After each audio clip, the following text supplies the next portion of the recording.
Just scientist and social entrepreneur. We have coming live. This is Shamini Jain. And before talk to Shamini, I want to just say, hey, Shamini, how are you? Hi, Punacha. So I'm I'm going to make you great. Good to blush a see little you. bit because you know what? I've had the pleasure of collaborating with you at the Chopra Foundation. Shamini, you've been pioneering biofield sciences. Once again, congratulations. You have a book coming up, right? It's I do. Healing Ourself. And That's she's right. also the founder of Chi. And once again, coming live from Greenville, South Carolina. Take it away. Oh, thank you, Punacha. And thank you, and thank Cassie, and thank Gabriella for just putting together such a beautiful community healing gathering. It's really been an honor to witness everyone's talks. It's been amazing.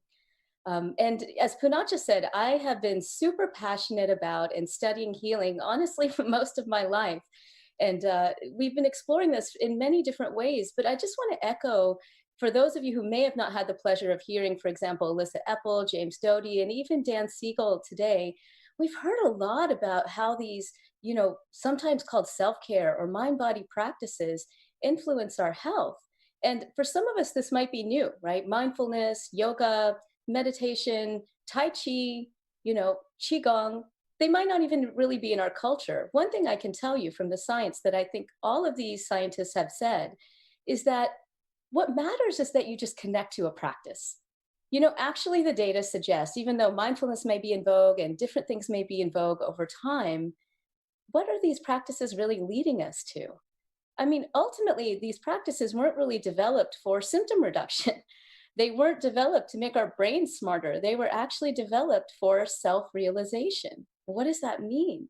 Self realization is simply understanding the totality of who we truly are as human beings beyond our conditioned minds, right? I mean, so we're conditioned, we live our lives, we live in a town, we have, certain upbringing, we've had experiences, all that is really great. And we want to embrace that. And we also want to hold the traumatic experiences that we've all had in different ways, right? So we can move through them. But all these practices are basically leading us to a greater understanding of the broader consciousness that exists within us and through us.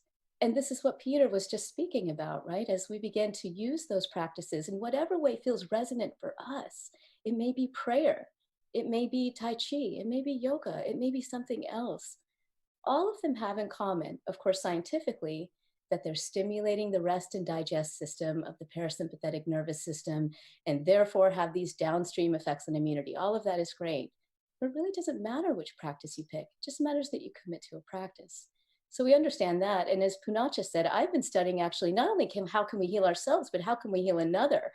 And I can tell you that the data is really robust, that our compassion matters. In my years of studying with healers and doing randomized clinical trials on healing, that is, a healer healing another person or facilitating healing in another person, rather, what they all have in common is essentially connecting with a force that's beyond their conditioned mind and channeling the currents of compassion to wish healing upon another.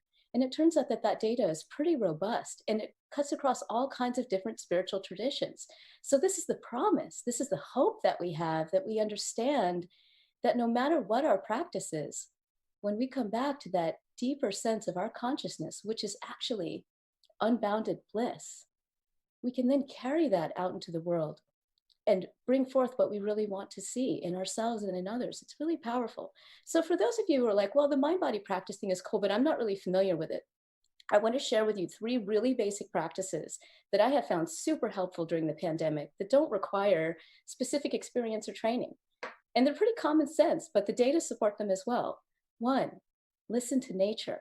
Wow, during this pandemic, we've actually seen how nature reflects the regenerative healing processes that simply exist within us. And so all we have to do is just go out and observe her, listen to the birds, be with the trees, walk quietly, and we open to a consciousness that's far beyond our conditioned mind simply by doing that, by being in nature. It's that simple.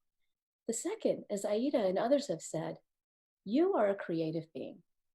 Every single one of us, as a human being, is a creative being. The creative impulse is what keeps us alive. The creative impulse is within us. And so, any way that you feel called to create something, like Aida said, it's your signature, it's your unique blessing that you're bringing out to the world. So, whether it's cooking a wild meal with ingredients that you never thought of before, or taking a journal and just writing, or humming a song. Your creativity will not only heal yourself, but it will help to heal others as well and spark that creative energy within them. And the third one, as Don Miguel Ruiz said earlier this morning, love the one you're with, right? Some of us are in different situations. We're alone. We may be apart from some people that we really love and we miss them. We may be dealing with blended families, mixed families, all kinds of things.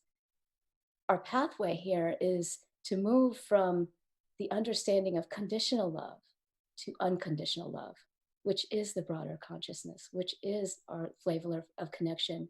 And so the more that we bring ourselves to simply love and accept who we are and who the person is in front of us unconditionally, even if they don't do everything we like them to do, the more we find ourselves back to that unbounded state of consciousness and bliss that exists in all of us and will help us through this pandemic and through the times that we're going to see to create the new world that we want to see. And anyway, thank you very much. It's a pleasure to be here.